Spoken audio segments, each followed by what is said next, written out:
नमस्कार, आपण पाहताय वॉइस ऑफ इंडिया न्यूज आणि आपण आहात माझ्या सोबत मी आहे सलीम सलीम. पाहूया मुंबईतील काही महत्त्वाच्या घडामोडी.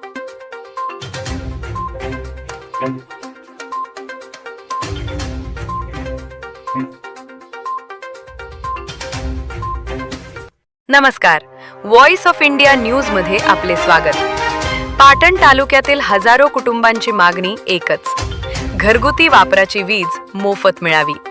दिनांक 27 एप्रिल, 21 मे आणि 24 जूनला शासनाला पत्र देऊनही कोणताही निर्णय न झाल्यानं आज बुधवार दिनांक 12 ऑगस्ट 2026 पासून पाटण तालुक्यातील आंदोलक आझाद मैदान मुंबई येथे आमरण उपोषणाला बसले आहेत.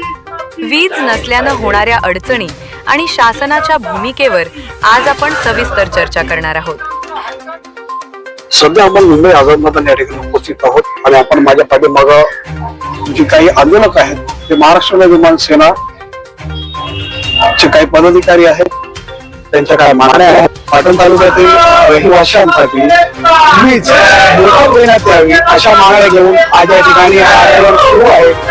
ते नेमक्या मागण्या काय आहेत आणि पुढची वाटचाल काय असणार आहे आपण त्यांच्याशी जाणून घेऊया.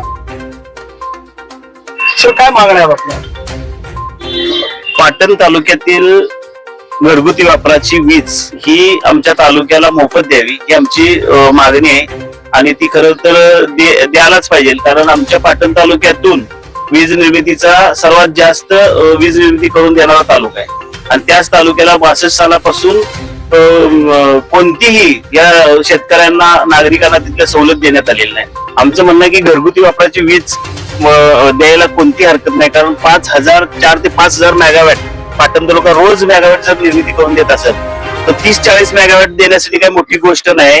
आणखीन तो खरं तर द्यावी ही आमची मागणी आहे. घरगुती वापराची वीज मोफत या संदर्भात पत्रावर केलेला वेळोवेळी या संदर्भात पत्रावर सर्व राज्यपालांपासून मुख्यमंत्र्यांपासून ते उपमुख्यमंत्री याचे ऊर्जा विभागाचे मंत्री सर्व शासकीय कार्यालयांना पत्रव्यवहार केलेला आहे, पालकमंत्र्यांना केलेला आहे. आणखीन आम्ही ही मागणी सातत्यानं करत आलेलो आहे. त्याच्यावर आम्ही पाटण ते मुंबई सुद्धा पदयात्रा आम्ही काढली होती आणि मुख्यमंत्री साहेबांना आम्ही स्वतःहून पत्र भेटून दिलेलं आहे. आपण पाहिलं की ज्या पद्धतीने राज्य सरकारने घेतलेले निर्णय आहेत त्या निर्णय चुकीचे असा आरोप या ठिकाणी करण्यात आलेला आहे. आम्हाला ज्या पद्धतीने जिथं आमरण उपोषण करता येणार आम्ही त्या ठिकाणी योग्य पद्धतीने आमरण उपोषण करणार आहोत, परंतु यापुढे राज्य सरकार यांच्या मागण्या पूर्ण करतील का हा प्रश्न नेमका या ठिकाणी उद्भवतो आहे. कॅमेरामॅन प्रियंका संघ, मुंबईहून व्हॉइस ऑफ इंडिया न्यूज साठी सलीम खदीर.